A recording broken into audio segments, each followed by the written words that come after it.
send you a copy of this, She just decided that it has to run Microsoft update, just in case. just in case. It's Closing a the stomach bug.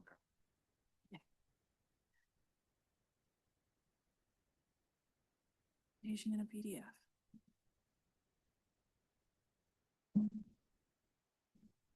And Ben, who won the Olympics? Don't tell me. Don't, Oh, the hockey game? No. Oh, no spoiler alert. oh, really? Yeah, it's fine. Shouldn't have started the recording at 6 o'clock. That'll be part of the YouTube video.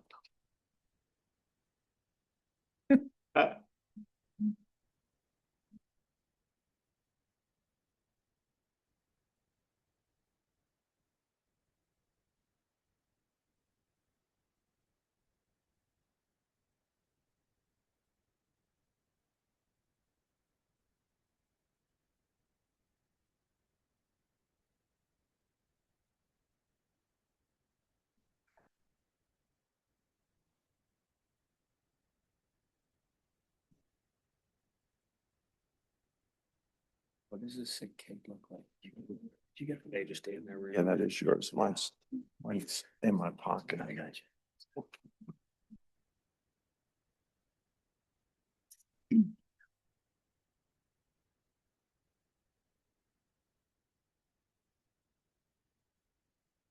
Just checking for signs.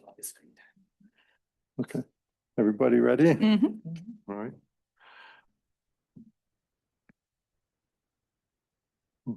Good evening. The East Hempfield Township Board of Supervisors meeting is called to order. Tonight's meeting has been advertised and will be held in person and online using Zoom call-in information posted on our website. The video and audio is being recorded. Robert's Rules of Order will apply. In order to offer comment, you must be a resident or business owner in the township. Comments must be about the agenda item being discussed and are limited to 3 minutes. If speaking in person, please go to the podium, identify yourself by name and address before speaking, and sign the guest log on the table. If commenting on Zoom, follow the chat procedure. We provide time for public comment on any topic towards the end of the meeting. We will only take action on agenda items. Please join me and rise for a moment of silence followed by the Pledge of Allegiance.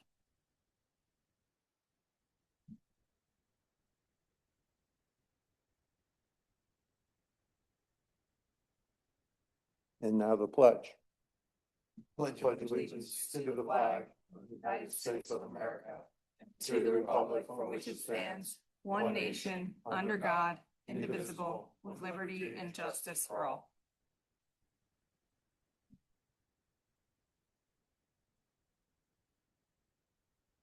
Well, it's not good.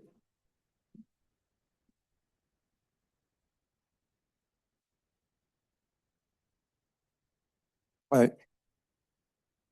The first order of business tonight is community information sharing. So we started in January to invite people from the community who are involved with township projects to share a 10 or 15-minute discussion, since we have 3 board members who started this year, to just bring them up to speed. And today we have from the Hempfield Water Authority, Jim Eshelman is the chairperson, and he has a presentation for us. So, yeah.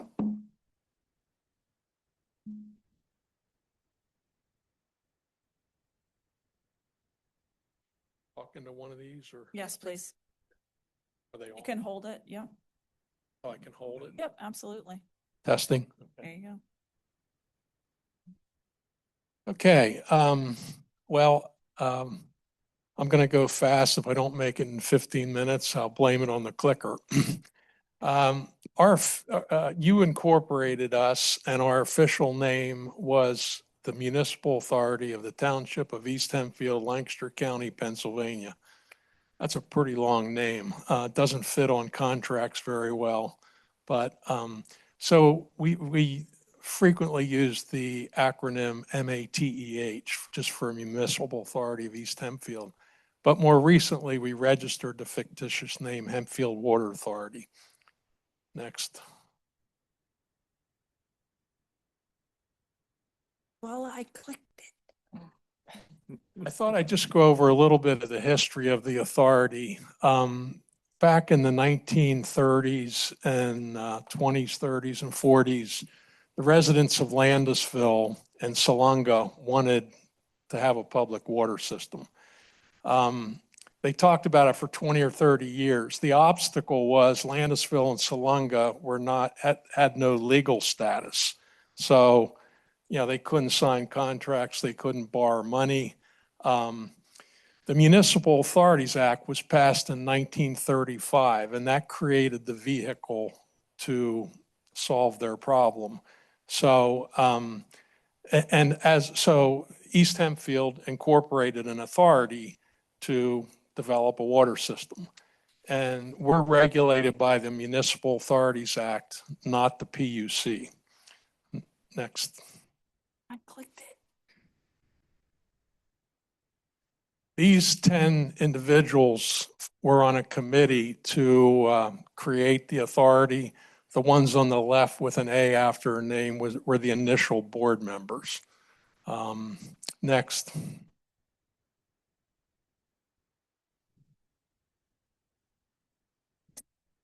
So in April 3rd, 1941, the supervisors passed a resolution to organize the authority. The state issued our charter in August of that year, and an authority is good for 50 years. But unfortunately, World War II happened, and from 42 to 45, you really couldn't make any progress. You probably couldn't buy pipe. You know, the country was totally focused on the war. In July of 44, we acquired the source that would feed the system, which is the Baker Spring. If you were on Church Street going toward the sports complex, as you start up the grade before you get to Bowman Road, you'd see a little white building on the left. That's where the spring is. In March of 46, they opened bids for construction. In April 46, they acquired a tank site on South Avenue. You have to have a tank to create pressure. And in May of 46, they issued bonds hoping to raise $125,000, and they raised $160,000. So in June of 46, the East Hempfield Township Supervisors passed an ordinance designating the authority to acquire, hold, construct, improve, maintain, operate, own waterworks, water supply system, and a distribution system for East Hempfield for the Township of East Hempfield and for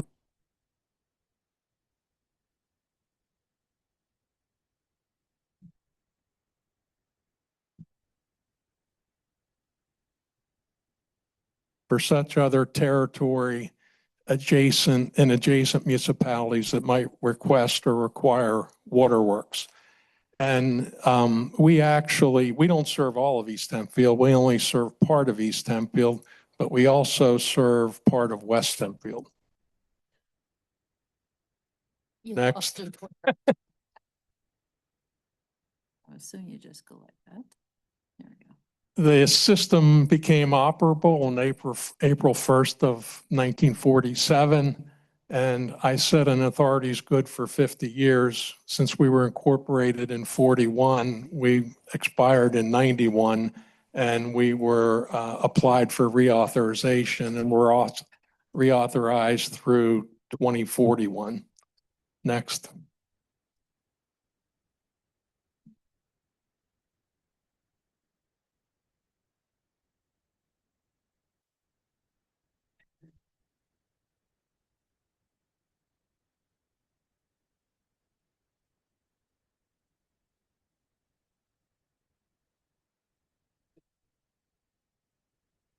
So the impact was, and this is from an article in the Sunday News on April 6, 1947.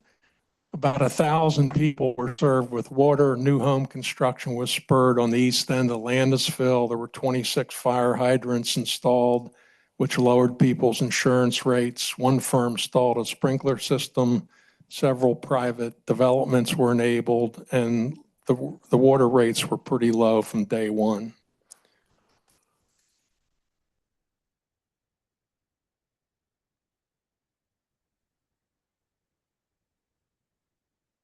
So if I could actually send you a copy of that article if anybody's interested. It was a pretty unique thing at the time. We think we are either the oldest or the second oldest authority in the state. And the article says that small towns all over the state of Pennsylvania were watching this to see if it was going to work. So we became the model for an unincorporated town to develop a project like this. The article in the paper also said that East Petersburg, they wanted to have a water system and they had the same problem.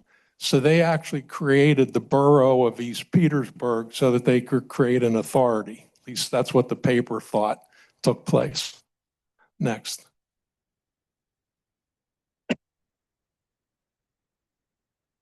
Okay. So what are your responsibilities as the incorporating municipality? You appoint the board members to the authority. There's 5 board members. They're appointed for 5-year terms. They're staggered, so you appoint 1 member each year. If there was compensation for being a board member, you would have to approve that compensation. If a board member was not attending or performing, you have the authority to remove a board member. And if the authority outlived its purpose, you can terminate the authority. So where are we today? Today we serve about 6,800 customers, pump up to 1.8 million gallons a day. Our annual revenues are 2.75 million.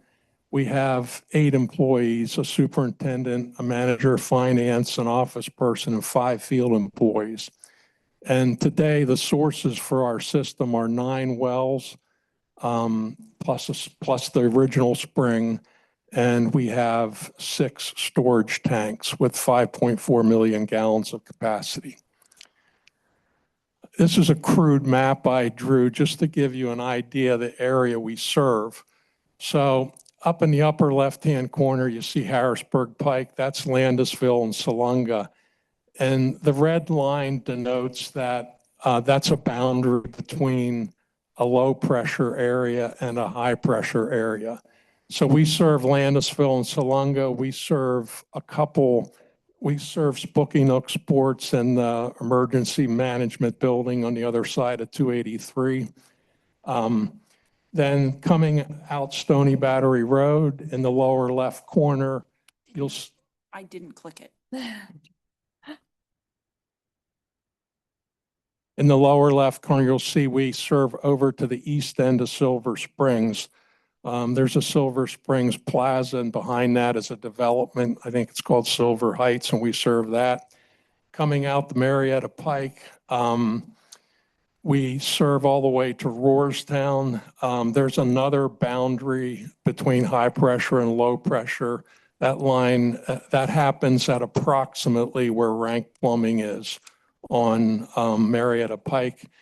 In Rohrstown, we serve down to the Rohrstown Elementary School. We stop there.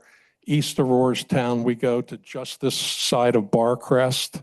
Coming back up Rohrstown Road to Spring Valley, and then over to Centerville, and Centerville down to Harrisburg Pike. We don't serve between State Road and Rohrstown Road, or Centerville Road and Rohrstown Road. So those developments along the Harrisburg Pike, they're served by the city. When Kellogg's was built, Kellogg's needed a huge amount of water. and we couldn't supply that. So the city ran a line out the Harrisburg Pike and down upstate road to Kellogg's.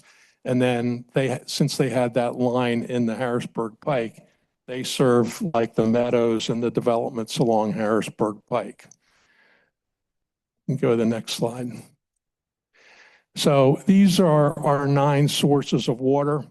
There's 9 wells plus the spring. 1, 2, and 3. Our office is on the right-hand side of Church Street, right before you get to the sports complex.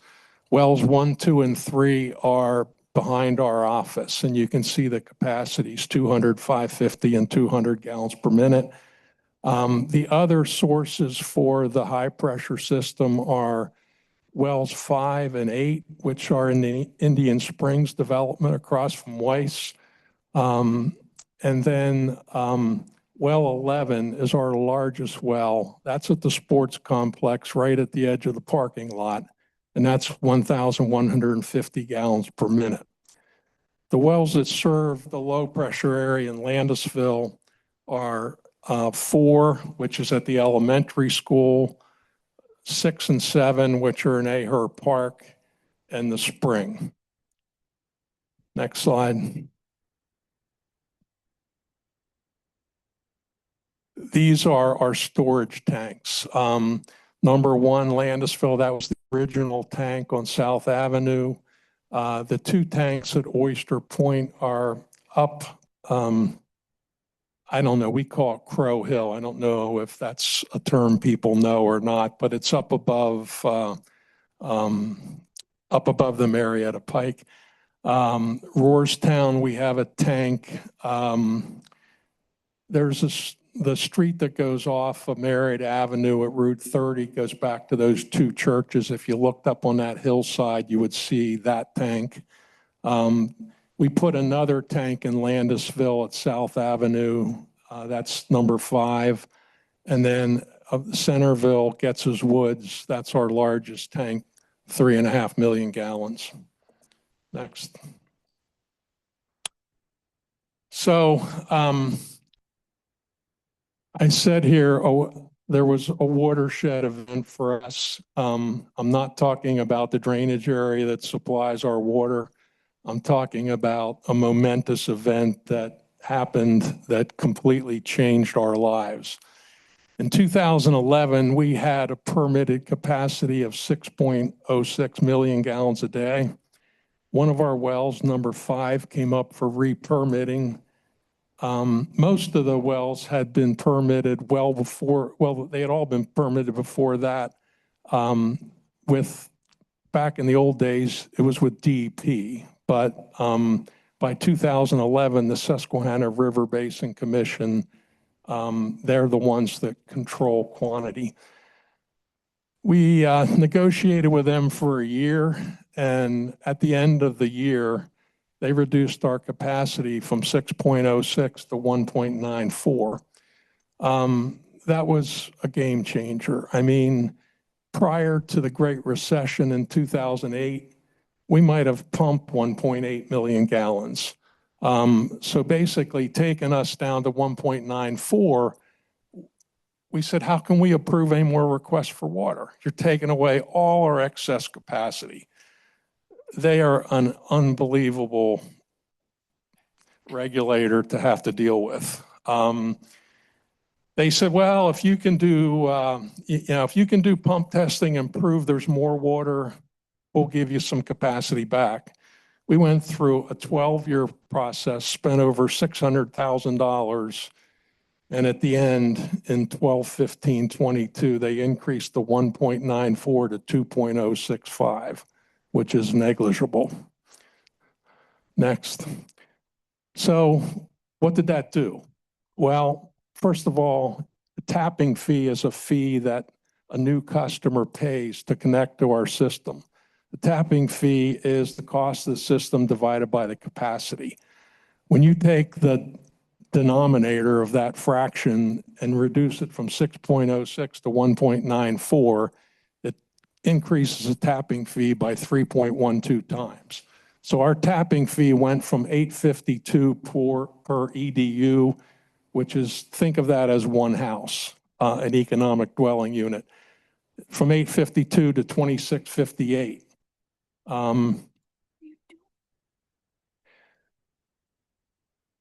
Need to back up a little. This increased the cost for every new house that's connected to the system since then by $1,806. We lost many new potential commercial customers because our tapping fees were too high. Take something like the Penn State Hospital.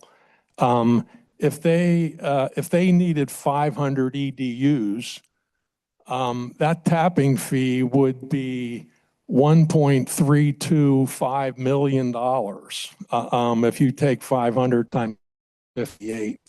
So, you know, people would apply, commercial things would apply for water, and our tapping fee would knock us out of the game. You know, we just weren't competitive. They'd go somewhere else. We had a couple people apply for to do something at the intersection of Knolt Road and Stony Battery beside Amherst. There was a laundry business. There was another food processing business. They would have used a lot of water. Again, our tapping fees made us non-competitive. They end up building warehouses instead of something that would have used more water. So our water rates were, plus, in addition to that, our water rates were impacted by the $600,000 we spent fighting them, plus the lack of growth for our system. I mean, there's not much area within our territory for development. So we're, you know, and if you don't increase your size, your capacity, costs go up every year, so you can't spread them out over more customers. So the only thing you can do is raise your rates. Next.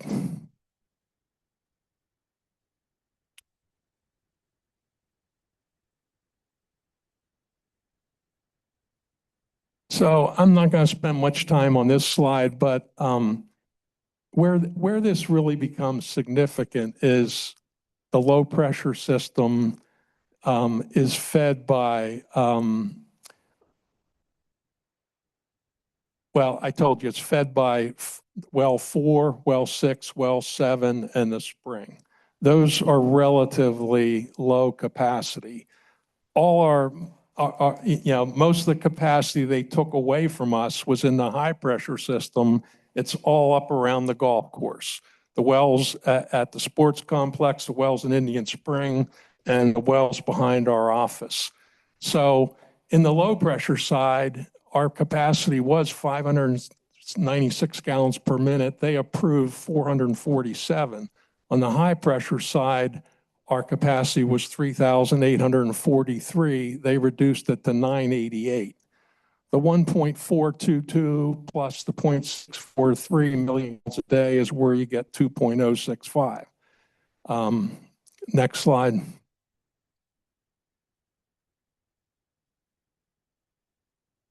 Okay, what are some current challenges we face?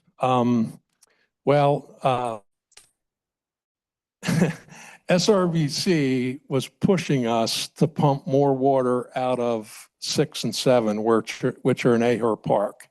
But 6 and 7 are right across 283 from the largest agricultural area in the township. And they've always been high in nitrates.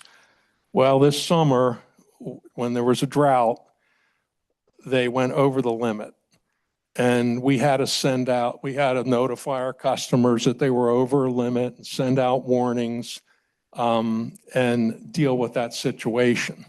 The reason, like going back to the SRBC decision, if we could have brought our good water, our best quality water was up in the high pressure system around the golf course. If we could have brought that water over, we'd almost be better off to shut these 2 wells down over here because they're high in nitrates. But with the limit they put on us, you know,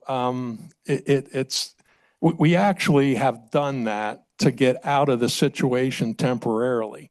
But long term, If we have to put nitrate treatment in on these wells in Aher Park, that's probably $2 million we'll have to spend on a relatively low capacity supply.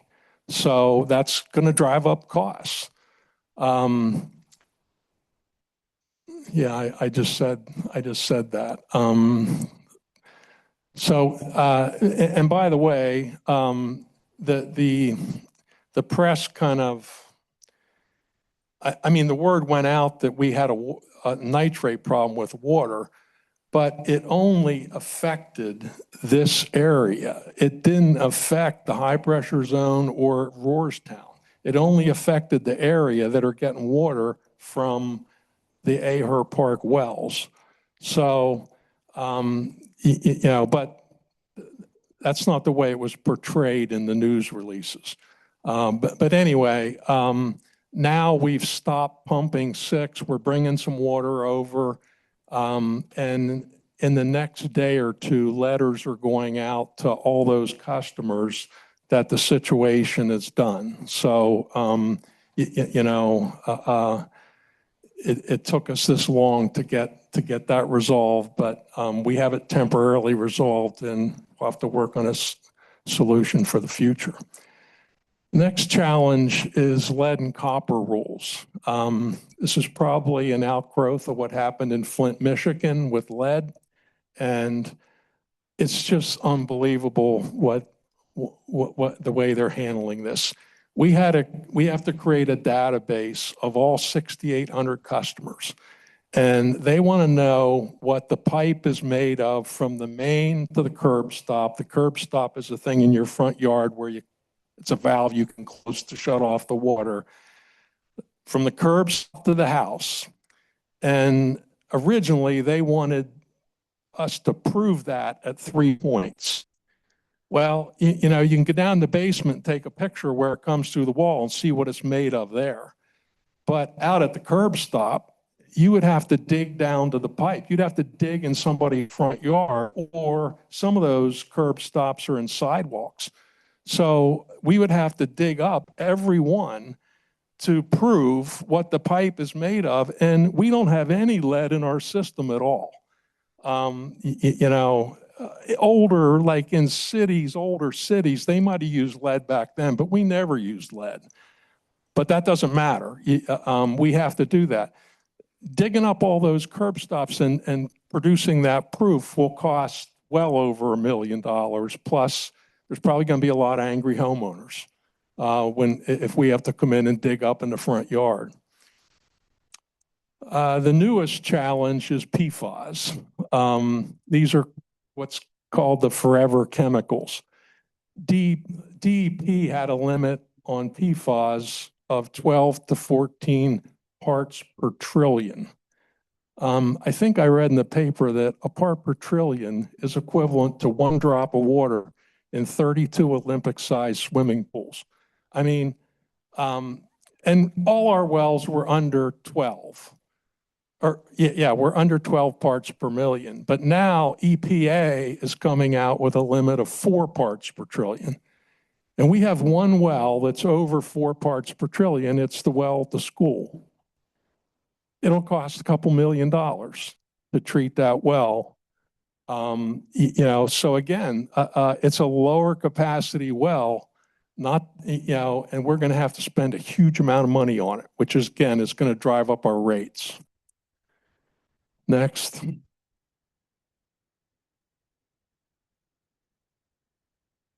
Well, that's the end of that story. And the last thing I wanted to mention was fluoride. For years, water systems have added fluoride to the water because of the perceived dental benefit. In recent years, there's been studies done that if you're a rat and you consume enough fluoride, you get cancer. We had a couple people come to one of our meetings and want us to remove it. And quite honestly, we would love to remove it and stop adding it, but that's not something, I mean, to do that, we have to have public hearings, we have to go through a process with DEP. And eventually we might do that, but you know, we're so busy with nitrates and lead and PFAS that we really don't want to open that can of worms right now. But it's something we're not opposed to for sure. Next slide. So last thing I wanted to say was we've talked about coming to you on a couple things. The first would be changing the compensation method for the board members.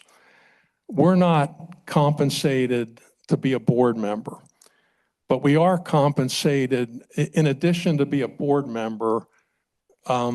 We're each officers. I'm the chairman. There's a secretary. There's a treasurer. There's an assistant secretary, and an assistant treasurer. And we're not a strategic board. We're very much of an operating board. We're pretty involved in the operations. The Municipal Authorities Act says that we can approve compensation for ourselves as officers, but it can't be for just attending the board meetings. It has to be for duties outside of the board meetings. So for many years, we've been compensated as being officers, but that's caused problems like with our retirement plan and some other things. And it would really be better for us if we could switch and if you could approve a similar compensation for us to serve on the board and get away from the officer. The officer compensation is W-2 compensation. The board compensation would be 1099. It would just be a cleaner way of compensating us. I think I'm paid $3,600 a year to be chairman, and the other members are $3,000 a year. So that's the level of compensation that we're paid. The other issue, which our solicitor tells us that we need an ordinance passed by East Hempfield Township to be able to enforce our rules and regulations. So we have rules and regulations about connecting to our system and all those kind of issues. But according to him, we don't have any enforcement capacity. The only enforcement capacity we have is if somebody doesn't pay their water bill, we can shut their water off. But as far as enforcing other aspects of those rules and regs, he says we need an ordinance. And so I think we'll be coming to you sometime in the future with a proposed ordinance to deal with that situation. I had a number of years back, I had wanted another thing and maybe this can be in the same ordinance, but I remember when they built the Hempfield schools, they did test borings. And if a chemical gets in the groundwater, it is unbelievably expensive to get it out. So, I would be concerned that those holes get filled properly because they're like a pipe right down into our water supply, and contamination happens on the surface and it goes down. So I'd like to see something along those lines. Another thing is ground source heat pumps. I mean, there's great aspects to a ground source heat pump, but you have a pipe that goes down and comes back up, and the liquid circulating in that pipe. And if that pipe leaks and that gets into the groundwater, it's just incredibly expensive. So those might be something maybe we would add into a proposed ordinance. That's what I have for you. I'd be glad to try and answer any questions. Okay. Thank you, Jim. I have a few questions, but any questions? I'll have one, eventually. You want me to go first? Yeah. Okay, I have 5. No. So the SRBC, what's their main reason for limiting you? Okay. easiest way to explain it, think of a drainage area as a bathtub. Everything that falls within the bathtub can soak into the ground. So they said, hey, you have 8 wells, or you have 6 wells, 1, 2, 3, 11, 8, and 5. You have 6 wells in one drainage area. That's like 7 straws pulling water out of that one area. And their regulatory model is rainfall falls down, you can only pump out as much water as occurs in the 1 in 10-year drought. So you have to be able to supply your system in a 10-year drought. In limestone geology, I don't think it works that way. Well number 8, we drilled and got like almost nothing and moved over 10 feet and drilled and hit an opening and got 1,000 gallons a minute. That water could be coming from 3, 4, 5 watersheds away. You know, so I understand that their model is rainfall recharge, but in limestone geology, where you have water in aquifers, I think it doesn't capture that situation. And so that was the initial reason. They said you do the pump testing and maybe we'll give you some capacity back. So we did this extensive pump testing. They said, you're affecting the water in the unnamed tributary to Swore Run. The unnamed tributary they're talking about is the drainage ditch that goes through the golf course. You know, I mean, I've gone there after like 2 days of solid rain, and the rain stops, and you know, 3 hours later, the ditch is dry. You know, and but when we did the pump testing, we monitored the creek that goes between, let's say, Scotland Estates and Landis Farms. That creek, which goes into Swore Run. We had a weir in there to measure the flow rate. When we did the pump testing, we didn't see any change in flow in that creek.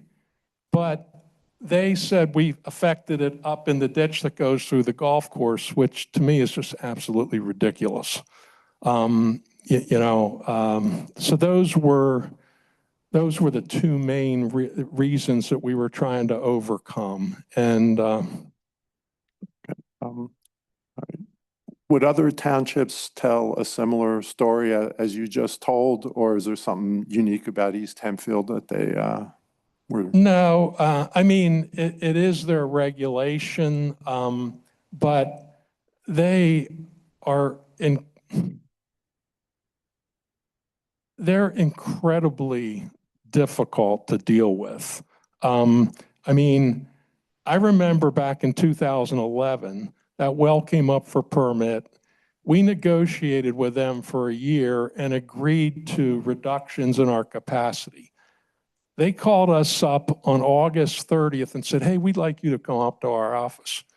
And we went up to their office and they said, they told this bathtub story and said, oh no, we got to reduce your capacity to 1.94. The Susquehanna River Basin Commission was meeting on September 20th. I did everything I could do between August 30th and September 20th to try and change their mind, but I couldn't. So we sent people to the meeting, and they went to the meeting, and the Susquehanna River Basin at the time, I think, was hated because of Marcellus shale drilling. So, I mean, like, you had to go through some pretty intense security to even get in the room. By the time our people got in the room, what they did was they approved everything on the agenda in one vote before we even got in the room. What happens is they meet with their staff the day before, and the staff updates them on the staff's position which obviously, and then they just approve everything in a blanket vote. Same thing happened in December of 22. I went to the hearing, but it was all just done in one vote, and the staff had made their arguments the day before. And we, back in 2012, when they did that, we hired an attorney, put together an appeal, went to the appeal, and they voted. The commission just confirms what the staff wants them to do. And our attorney said, well, your only other recourse is to take this to federal district court. And if you take them to federal district court, you have to pay their legal fees. So, and to ask and also there were the state congressman for everybody in the Susquehanna River Basin watershed. There were a lot of people complaining. And I went to a meeting with the state congressman, and they said, well, why don't we just withdraw from the compact? The Susquehanna River Basin is a compact between Maryland, Pennsylvania, Delaware. There's 4 commissioners. The governor of each state appoints one, and the president of the United States appoints one, and that's the district engineer for the Army Corps of Engineers. So they said, well, why don't we just withdraw from the compact? So their solicitor looked into it. To withdraw from the compact, you have to give 35 years notice. Talk about job security. Okay, and one more question. Your financial situation is like, do you attempt to break even? Is that your goal, but stay? Well, go ahead. Well, we'd like to be a little bit on the profit side of break even, but and we've built up reserves. We have no debt. We're incredibly solvent. But one project we'd like to do is to replace meters throughout the system to meters that radio the readings back to a central location. So we could we could come in every morning and push a button and read all the meters. As opposed to, like, when we read meters, we have to send guys out. It takes 2 guys 3 weeks to go around and read all the meters. Now, it's not just that, but the other thing is we do that once a quarter. If somebody has a leak, we don't recognize the high usage until the end of the next quarter. And then people, so people run up a huge bill, but we didn't know they had a leak. If we had this automatic metering system and read them every day, we would know right away if somebody's water usage drastically increased. But that's a $4 million project. It would wipe out all the reserves we have, and then we have a lot of other projects we need to do too. So, we're not hugely profitable, but we're enough profitable that we're building up reserves. Okay, thank you. Mr. Rupp, you had a question? Can you please go to the microphone and state your name and address for the minutes? We have people on Zoom. You're saying the staff passes it before they even listen to you guys. Does the staff know what you guys know as far as technicalities and stuff? And, sir, what's your name and address, if you could, for the people on Zoom? Doug Rupp, 121 Meadow Creek Drive. Thank you. The SRBC staff is very technical people, very theoretical technical people. I mean, it's the ultimate job if you're a hydrogeologist. Look, we've argued with them for 12 years. They weren't, it's like they have an unlimited monetary resources and they throw all this technical stuff at you, and it's really hard. So, They think, but, you know, nobody knows what's under the ground. You can use the bathtub model, but, you know, my family business was a quarry, which was actually located between Spooky Nook and Farmdale on Prospect Road. And one day they set off a shot and hit a spring, and the quarry hole filled up with water so fast they couldn't get the equipment out.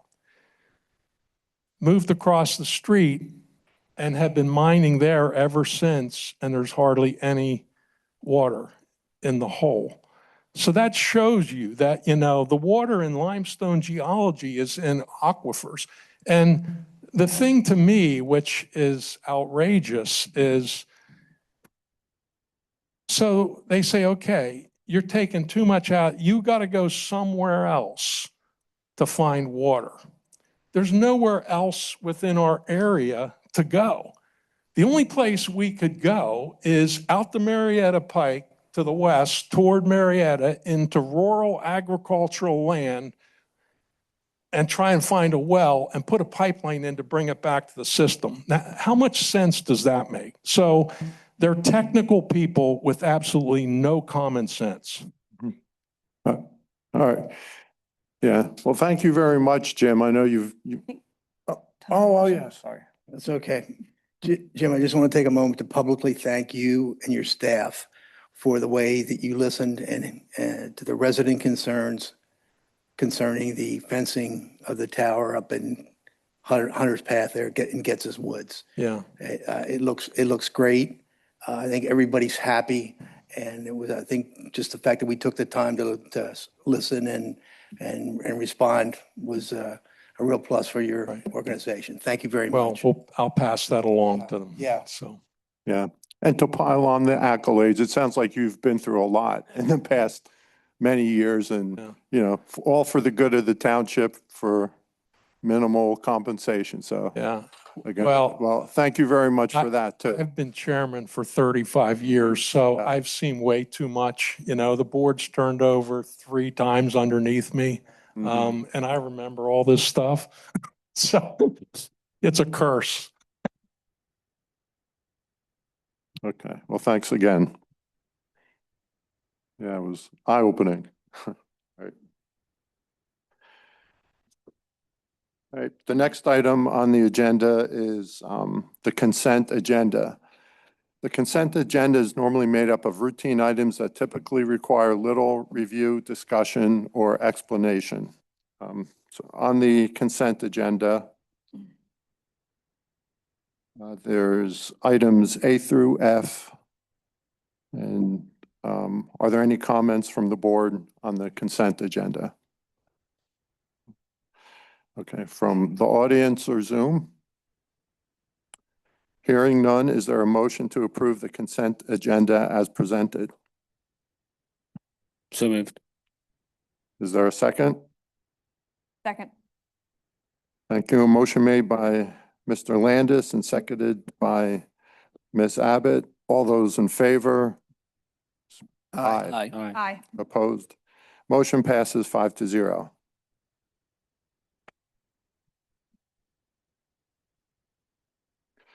The next item is, the first action item is the Elam Her Memorial. And that's the authorization of the purchase of a bench and tree to be placed across the road from the Amos Her Foundation House, not to exceed the cost of $2,500. Ms. Schweitzer, do you want to describe the background of that or? It's not much to tell. We're recognizing Mr. Herr for his, I believe, 47 years of service under the zoning hearing board. And he was very involved in the Amos Herr Foundation, which so the placement is very appropriate. Okay. Thank you. And may I suggest that as far as like the timing of the placement and how we do it, I'd like to suggest that the Parks and Recreation talk about that at our next meeting. Sure. Does that sound appropriate to everyone? Make that an agenda item. Okay. All right, any other comments on that from the board, from the audience, and from Zoom? All right, do I hear a motion to authorize the staff to purchase a bench and tree to be placed across the road from the Amos Her Foundation House at a not to exceed cost of $2,500? So moved. Thank you. Is there a second? Second. Motion by Mr. Bennett, second by Mr. Tran. All those in favor, say Aye. Aye. Opposed? Motion passes 5-0. Thank you. The next item is the Park Hempfield Area Recreation Committee Try for Life Road event. On June 12th, we would authorize the road indemnification agreement signature. Anything to add, Diane? So this is an annual event that's hosted by Hempfield Rec in the Landisville-Salunga area. We've not had issues with this event in the past. It's a very well-attended event. And it's a fundraiser for the rec center, which decreases the amount of municipal dollars needed to keep them up and running. This has been reviewed with the police department. They have no issues. And so it would be staff's recommendation that the board approve the application from Hempfield Rec for their Try for Life event June 12th. And that the board then authorize the chairman to sign the roadway indemnification agreement. Thank you. Any comments from the board? From the audience and from Zoom? Hearing none. Do I hear a motion to approve the HARC Try for Life event and authorize the chairperson to sign the roadway indemnification form for use of roadways as outlined in the application? So moved. And do I hear a second? Second. Motion by Mr. Bennett, second by Mr. Tran. All those in favor say aye. Opposed? Motion passes 5-0. All right, the next item on the agenda is any old business. Okay. None. And any new business? I just have a question. I saw somewhere about the farming plots on Nisley, and there's still some available. And I remember we talked last year about those, and did we end up adding a few? And I'm just going to ask for an update on that subject and the fact that they're still available, should the community know that. Sure. So the community garden plots that the township provides on Nisley Road, as of today, all of the pre-existing plots that existed in the past are being utilized. It's been a very slow uptake this year. We did not have nearly the amount of interest in those plots that we've had in the past. However, we have put it out on social media, on our website and our other forward-facing communication sites, and that did get us 2, I think, additional people who were interested. So we do still have some additional plots, but those plots are not yet in place because those were the additional plots that Public Works looked at to figure out, if possible, where we could add plots. So they won't be plowed when the garden is plowed in the spring unless we have people who come in looking to rent those. So. Okay. But the 2 additional ones will be provided for? Yes, those are within the original garden plots. Oh, okay. Mm-hmm. Very good. Thank you. That's it for new business. Is there a traffic commission report? Traffic Commission met briefly this evening. We discussed a traffic report provided by the chief and the township, and we also discussed marking, a crosswalk marking on Nolt Road, which we believe is a good idea. And at this point, we're going to give everyone an opportunity to go out and take a look at the markings, where it is, how it's going to work, get a good idea about that, and then we'll take it up at our April meeting for approval. That was it. I Thank think you. you referenced, Note Road, you meant, Goods Drive. I'm sorry. Yes, thank you. Good drive. All right. Thank you. The next item on the agenda is public comment. Is there any public comment from the audience and from Zoom? Hearing none. The next item is the manager's report. So I typically give you a report, and you have a report that indicates project statuses from the past month. There really has not been any change in projects that we are tracking. So I really don't have anything to add to my report other than the notation on the agenda, which indicates that we did have an executive session of the board yesterday from 1 to 2:07 to discuss a personnel issue related to employment in the finance department. But I can certainly answer any questions you might have. Quick question on Dorsia Road. Did that go to the planning commission yet? It did not. Nothing's been filed. Okay. Thank you. Okay. Any other questions? Comments? Okay. Actually, I do not need a motion to adjourn. I read that if it's on the agenda, the chairman may just adjourn, so I'll do that. Save us one vote. All right, so the meeting is adjourned at 6:56. Under an hour. Yeah.